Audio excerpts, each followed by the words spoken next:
All right, welcome everyone. We're Semblance of Sanity. I'm Caleb. I'm Jacob. And we're here for Gankutsuou, the Count of Monte Cristo, episode 15. So Villefort might be done. Villefort might be done. He is arrested. Yep. There's a possibility, though, that he might be able to find a way because he's wealthy and stuff to get out of this because nothing like happened outside of the plan, to commit murder. So, yeah, exactly. And he got arrested, but, theoretically, he could have other cards he could play. Exactly. Yeah. But the Morcerf situation is quite interesting because he has been taking a little bit more drastic action to boost his popularity in the polls to the point where he is the actual front runner in the race right now. However, Haydee has kind of taken a little bit of Cavalcanti's advice to heart, and she is casting aside her fear. She's going to go straight to him, which is really exciting because there's things that we know about. But at the same time, I worry a little bit for her safety. Because this is pretty early on in the show.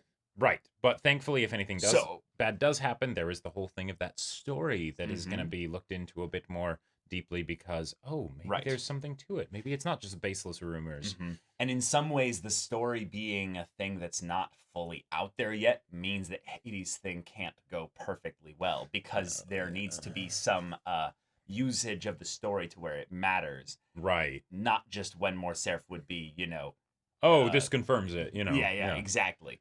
So that could happen, but I worry for Haydee once she leaves the building if she does not have someone nearby to protect her. Now, the Count has a lot of people on his payroll, so I could very easily see him being looking at the TV and being like, shit, and he sends some people over like Bertuccio or something like that. But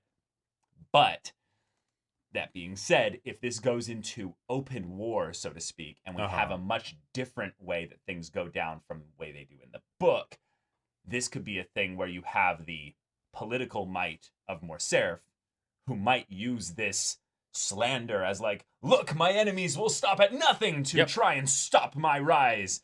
Rally behind me, my people. And then it becomes mechs flying above Paris fighting and stuff. Exactly. Who knows? There are many ways that this can go badly. Exactly. On the Albert side of things, though, he is more alone now than ever.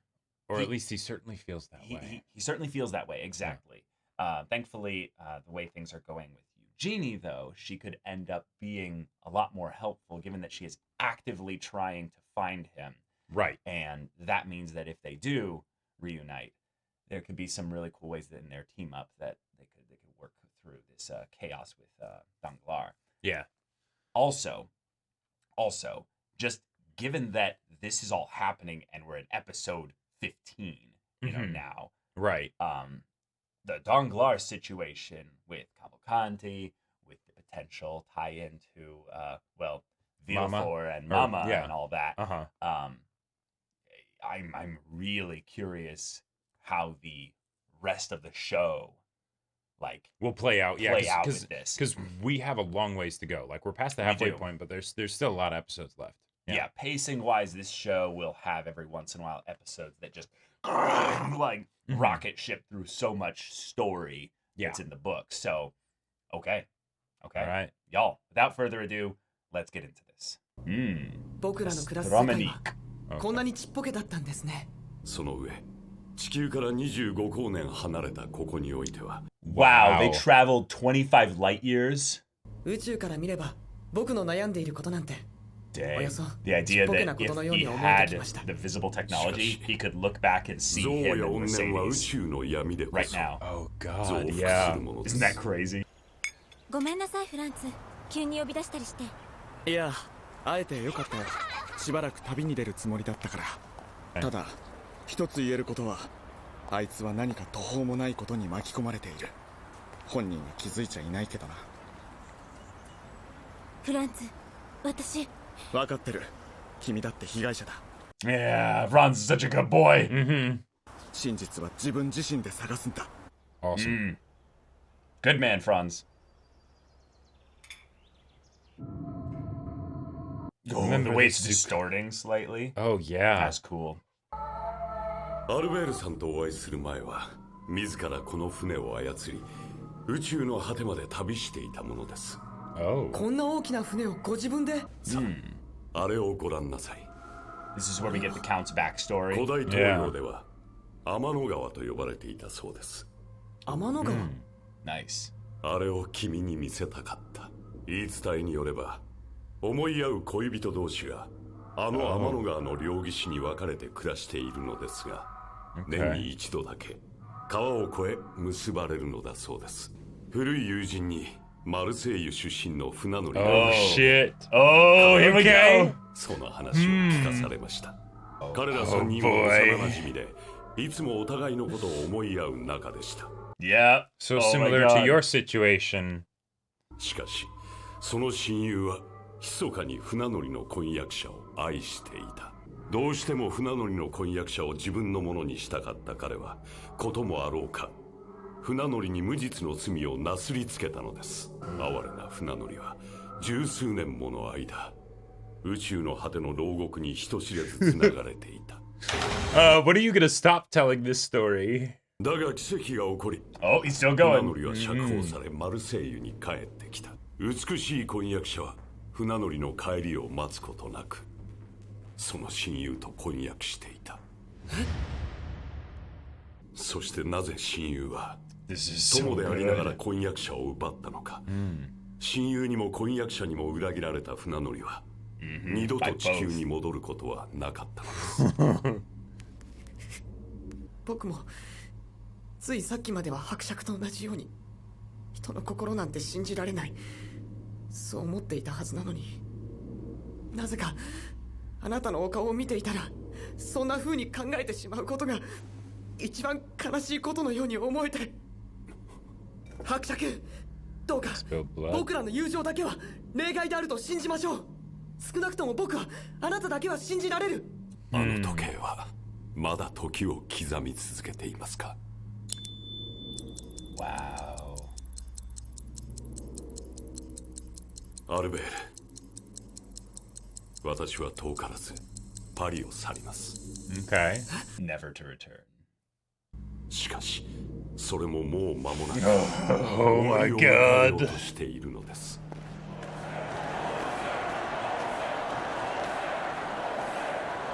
Wow. Oh my god. So he's not even gonna be there for the big moment? 僕はあなたが。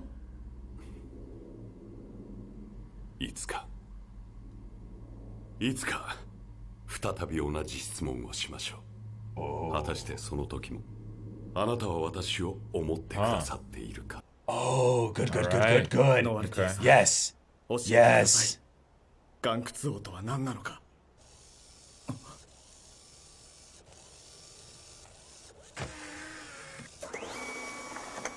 Whoa. Wait, what? Whoa.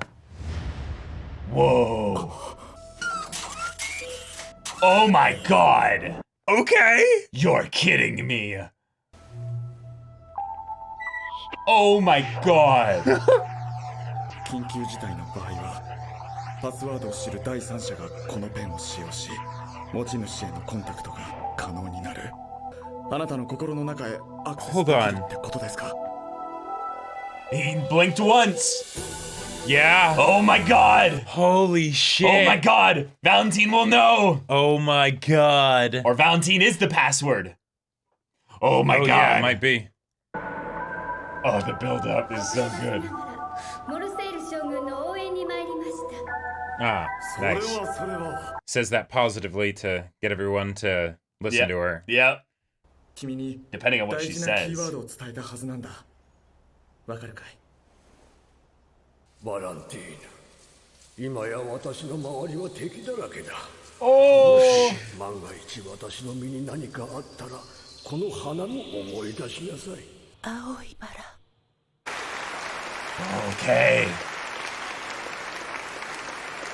Ah, so many things are gonna be like dropped right here.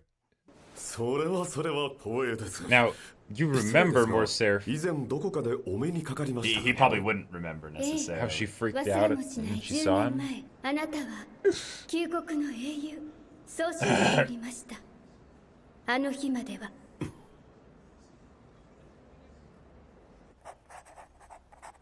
よし。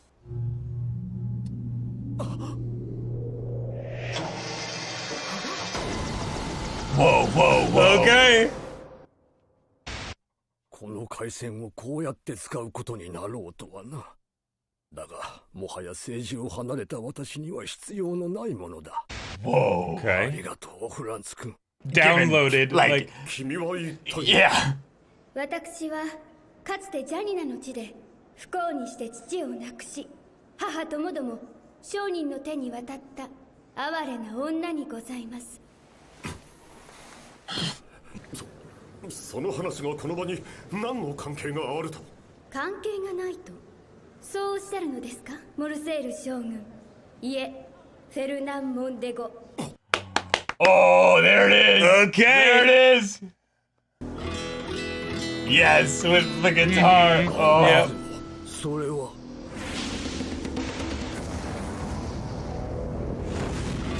Oh. Let's 先 go. ほどイフ wait. Oh, there's feel エ for ド it. ン・ダンテス。あなたが陰謀の底に沈めた父、そして絶望の果てに命を落とした母の娘です。皆さん、これこそ陰謀だ。私の出馬を阻もうとする不穏分子による反逆だ。そうだ、あの女を Yeah. お黙りなさい、フェルナン・モンデゴ。 The name just Yeah. grips him Uh-huh. with such fear. 証拠は終わりなのですか。 Oh, Mercedes.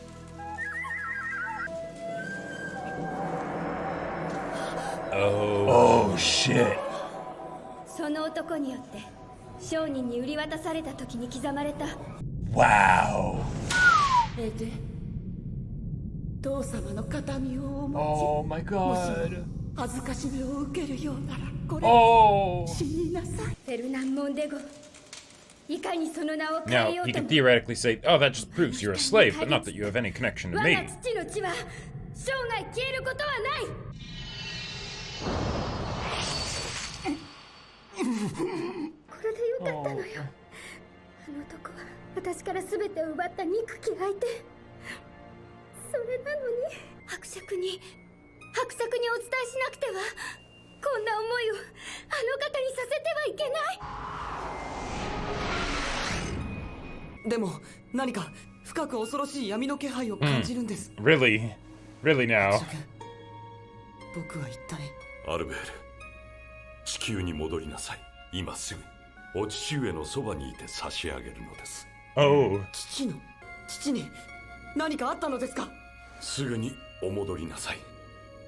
The Spada. Nice, Nice. nice, nice. Little reference there. これがお別れになるやもしれません。そんな。 Whoa. さようなら、アルベール。なぜです。僕らだけは信じ合おうって。伯爵！伯爵！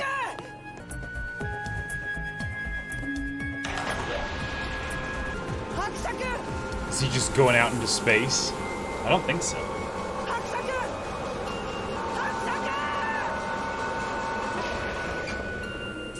Okay, separate ship. Yeah, yeah. Yeah, alright. To take him the remaining way to Earth. Yeah. Gotcha. Wow. Wow. This is. Yeah. Yeah, okay. He's won. That was the last vestiges of Edmond, maybe? I think so. Yep. Oh my god. 戻るぞ、悪徳の栄える都へ。 Oh my god.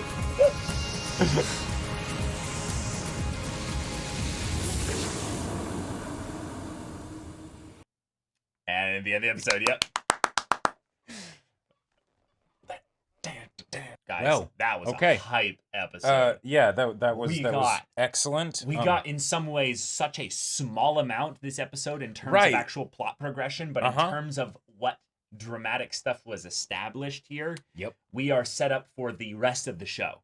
They Pretty basically much. gave Yeah. us a mid-season finale of sorts, and then cliffhangered it on like 3 different levels. Yeah. So good. The time So for good. intrigue is, I feel like it's basically done.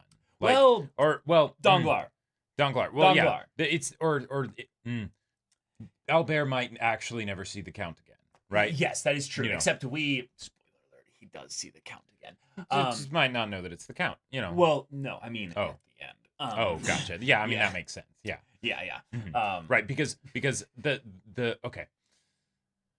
The big stuff that we got this episode, I feel like wasn't even so much the information that was conveyed, but it was actually the characters' responses to said information. Because like with Franz, we didn't actually get a lot of the crazier stuff about what Gankutsuou is. We know about the Chateau d'If and things like that, and we know that he's on the way, right? But not anything too crazy. With Haydee. Wait, on the way? What do you mean?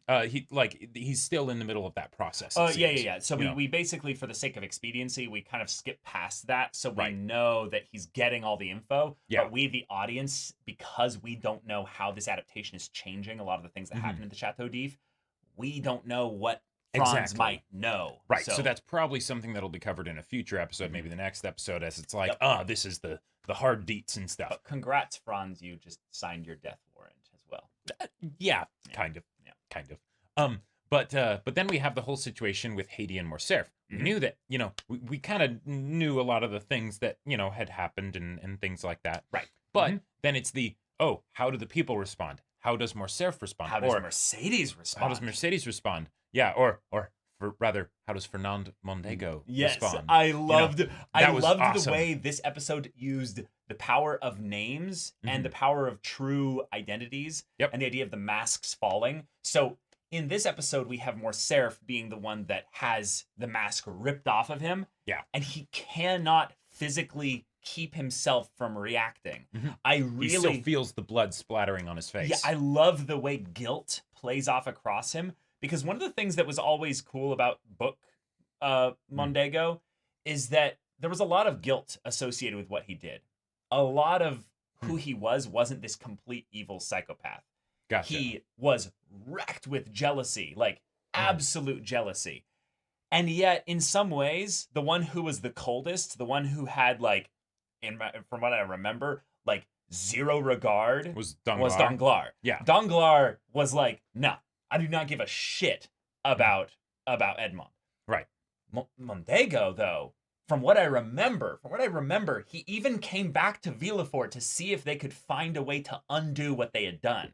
I believe. Right, like once he got the things that he wanted, he was like, well, let's try and and there's like, no, we can't just. Yeah, we can't just. That's do not that. how this works. That's buddy. not how this works. Yeah, and it was basically the thing of the classic like Judas thing of take my silver back, and they just kind of laugh at him. Right. Yeah. So Mondego getting this moment here is something in the books and stuff maybe a little bit differently and stuff. But it's so good to see the visceral. Oh yeah, just animated looks on his face, and it's like, so good. Yeah, that was all sorts of excellent. But then we had another character that was rather animated this episode.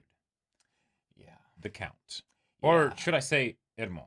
Edmond, yeah. But because we saw Edmond probably for the first time in the show. Yeah. Because not only did we see him in the literal sense of when they showed the little backstory stuff, which was great, which was cool. It's like, okay, that's what young Edmond looked like. Right, nice. It's good to cover the off case that if you're not familiar with the story, Count of Monte Cristo, here's the situation, right? And it's very much the obvious thing, so that from the standpoint of anyone that's following the story here, they're very much able to tell that the Count is talking about himself. Right, but Albert is young. Albert is the one that's he's 15 unaware. And stupid, So, yeah, exactly. Yeah. And in some ways, he's kind of enraptured by the Count. Absolutely. Like, it's a form of being in love, but the infatuation of sorts. Right. It's absolute adoration. Basically. Yes, exactly. Yeah. Over-focused and simplified down to taking everything that the person says at face value, but also in a very really good feelings kind of way. Sure. It's something that's stirring his own empathy because he can tell that this is something that the Count is emotionally charged towards. So he connects and resonates with the emotional story of this because it's a true story. Yep. It is something where the Count is in some ways taking off his mask for the most part. With Albert here. And I love that this is something that we show the Count doing in a willing way because it is also extremely manipulative. He is implanting ideas in Albert's mind. This is the final weaponizing. Right. He is making Albert doubt for the final push everyone he's connected with. Yep. So that when he goes back and he sees the way things are going with Eugenie, the way things are going with Franz, the way things are going to be going with Beauchamp releasing the story. Sure, with all his friends. Yeah. And all my friends betrayed me. Yeah. From the standpoint of Albert, he's not going to have anyone on his side because he's connected to his father. And his father is not who he said he was. Nope. Mercedes and him don't have the love story that they said they did. Like Beauchamp, at the very least, might... there are a lot of people that intend to be on Albert's side, but you won't necessarily see them that way. Franz is totally on his side, absolutely, but Albert doesn't believe it. Beauchamp covered for him, right? Like it's very much but if he then publishes this story, right? Even if he's like, no, Albert, you're not a part of this. I know that, you're blameless, right? Yeah. This all happened when you were not even born. Right. It's still something where you're kind of fucking over the Albert's pay life for the sins of the father. Exactly, mother, indirectly because of this and all that, right? Exactly. So it's it sucks, right? This is really gonna suck. It's Albert realizing he's been dealt a bad hand. Yeah, what Albert needs right now is a Maximilian to come in and be his right hand, basically. Sure. Just be like, hey, I'm here now. Fortunately, on some level, Maximilian might, depending on how this goes, might have a reason to come back because of the way this all ties back into the Villefort family. Sure. And that's with what Franz is willing to tell Maximilian and Valentine. Yeah. Because on some level, Franz is a very, I would say... he keeps things close to the chest? Yes, it's hard for him to reveal that which is intimate to him. Yes. We know this because of his relationship with Albert, for one. But two, he didn't want to directly help Eugenie because of how dangerous this whole situation is. So he doesn't want to harm other people with the burden that he's taking on himself. Which is poetic because that just means that when he dies, because, that's definitely going to happen. Yeah. Oh, the buck might stop with him. True. Right? Like sadly, it's true. But we know Franz will probably give Albert a chance to hear and absorb the things that he has. And Albert will miss it. No. I think this is actually the part that will be saved for the end. Is that Albert will gain that clarity at some point in the show. Sure. But he will be armed with so much that clarity will break him in a way that will, the weight of the world on his shoulders. It will be basically just the moment of where he's like, no, I can't even look at you, Edmond. You lied to me. All this. Yeah. And in some ways it will be the ultimate rejection in that the Count probably won't even care about Mercedes at that point. If you will. Yes, exactly. Yeah. Just no. Yeah, it's and yet I wouldn't be surprised if that didn't happen because right now Albert want to save the Count. Yeah, like he's in that idealistic black and white kind of scenario with all the youthful optimism and everything. Yeah, he is that archetype of exactly. The pure white rose, basically, that is unblemished through all of the trials and tribulations of the world. Yeah. And that's why it makes perfect sense for him to be the main character because this is where all of that will change, right? Yeah. It's the thing of he is the Edmond essentially, kind of. And even though the stuff isn't directed at him, he's still going to have to figure out how he's going to respond to the nastiness of the world around him, right? Yeah. And the Count currently is the one person that he truly trusts and depends on. And he's leaving him. Yes.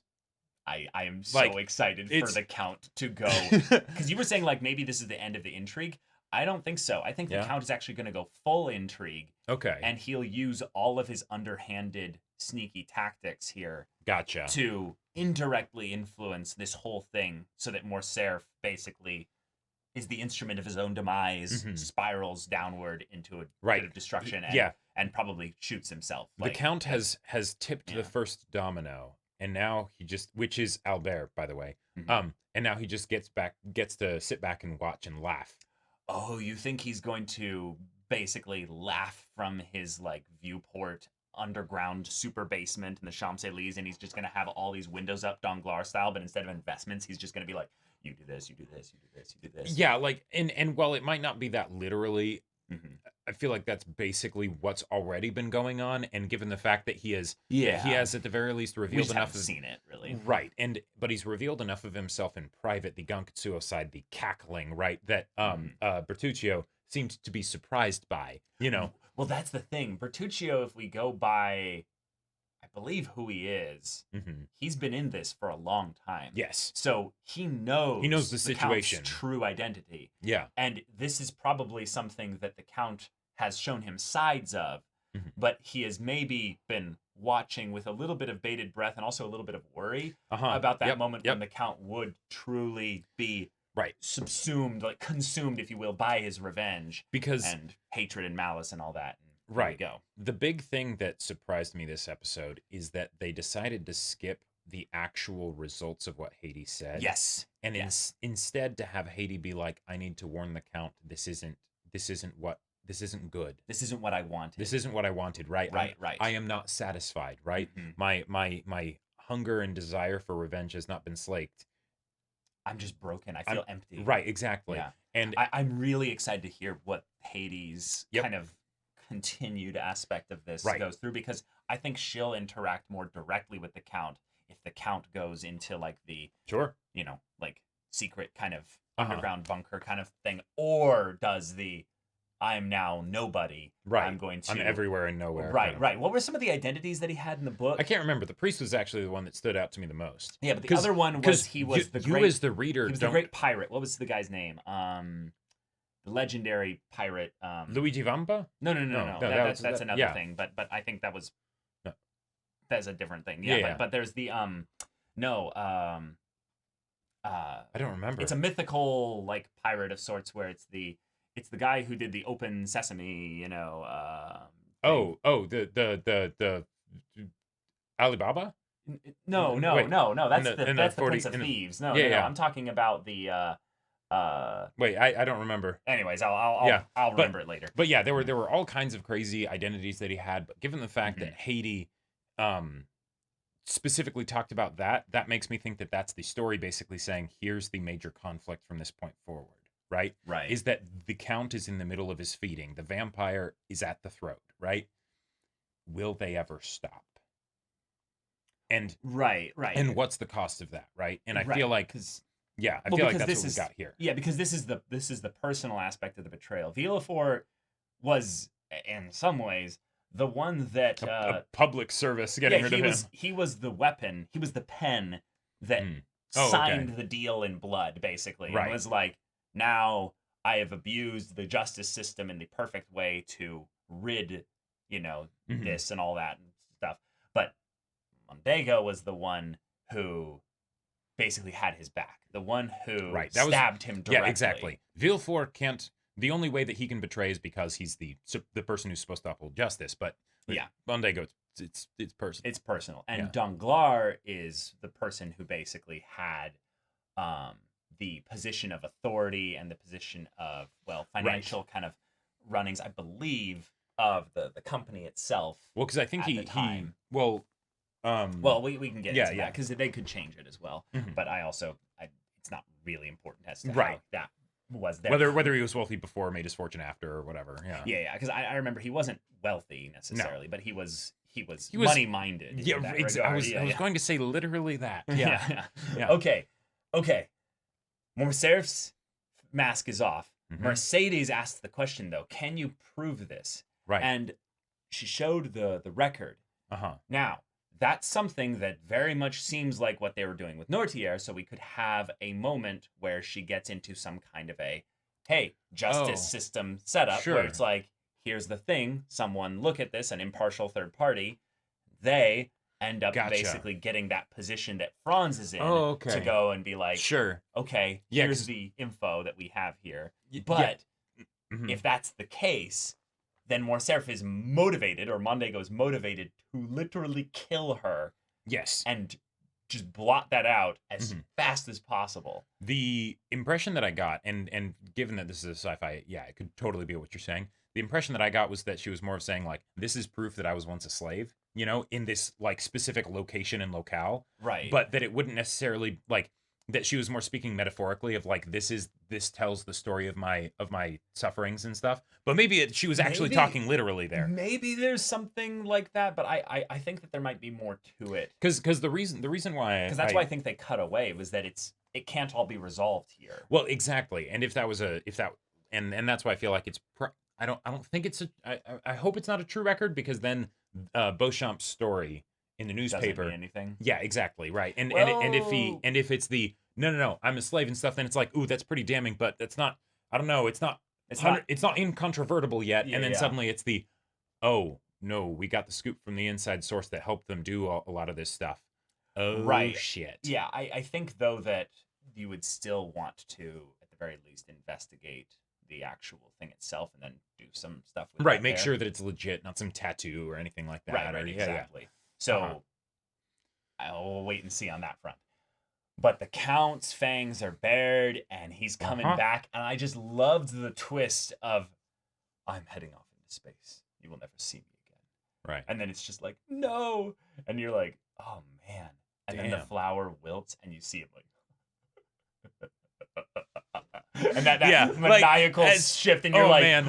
Oh my god. And then he's like, take me back to that den of filth and vice. Vice. And I'm just like, oh my god. Right, like there the evil cackle, right? The evil laugh.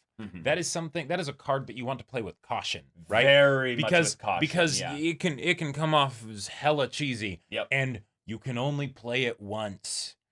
Before it's been ruined forever. Before it's ruined forever. Yeah, exactly. So you have to do it right you've got your one shot basically. And then after that you can do it again if you did it perfectly or right the first time. Right, exactly. Yeah. But this works so well. And the Count is the kind of character where intrigue and stuff, having them cackle, that's, generally not the kind of thing you would expect. This was a release. Oh yeah. Like, and it was for us. Oh, definitely. Like, it was absolutely for us. But what I really love, is this was the moment that I feel like I saw Edmond live and die. Yep. He was reborn for a second to show Albert the real emotion. Yep. And basically say, here is who I am. Takes off the mask. Yeah, he basically pulls out his heart and holds it in front of him. Yeah. And then Albert's like, whoa, and then leaves. And then once he leaves, he just takes it and he doesn't stab it. He crushes it. Sure. With pain and anguish as he's like, oh! Like you can almost feel him like he's wringing his own neck. Yep. And he's letting the blood drip out, and then he just starts lapping it all up with glee, and he's now he's the true vampire. Oh, I've got a taste, and now I want more. In a lot of stories, they'll have the idea that a vampire is not truly a vampire until they've fed for the first time, right? That they're sort of like a partial, right? Yeah. And then once they feed for the first time, they now live. Now it's they roam. Right, exactly. Yep. They can't go back, basically. And this was him doing that, on right? himself. But in the non-literal feeding sense, right? And I love it. He fed himself on something that could not ultimately satisfy him, and he was okay with that. But it was almost just to give him that extra, now I'm motivated. Screw your courage to the sticking place, kill the boy, yeah. In some ways, this was the moment we finally saw Gankutsuou, what he is. Exactly, which makes it so fitting then that this is also at the same time that Franz is like, what is Gankutsuou? And it's like that, whatever that was, that's it.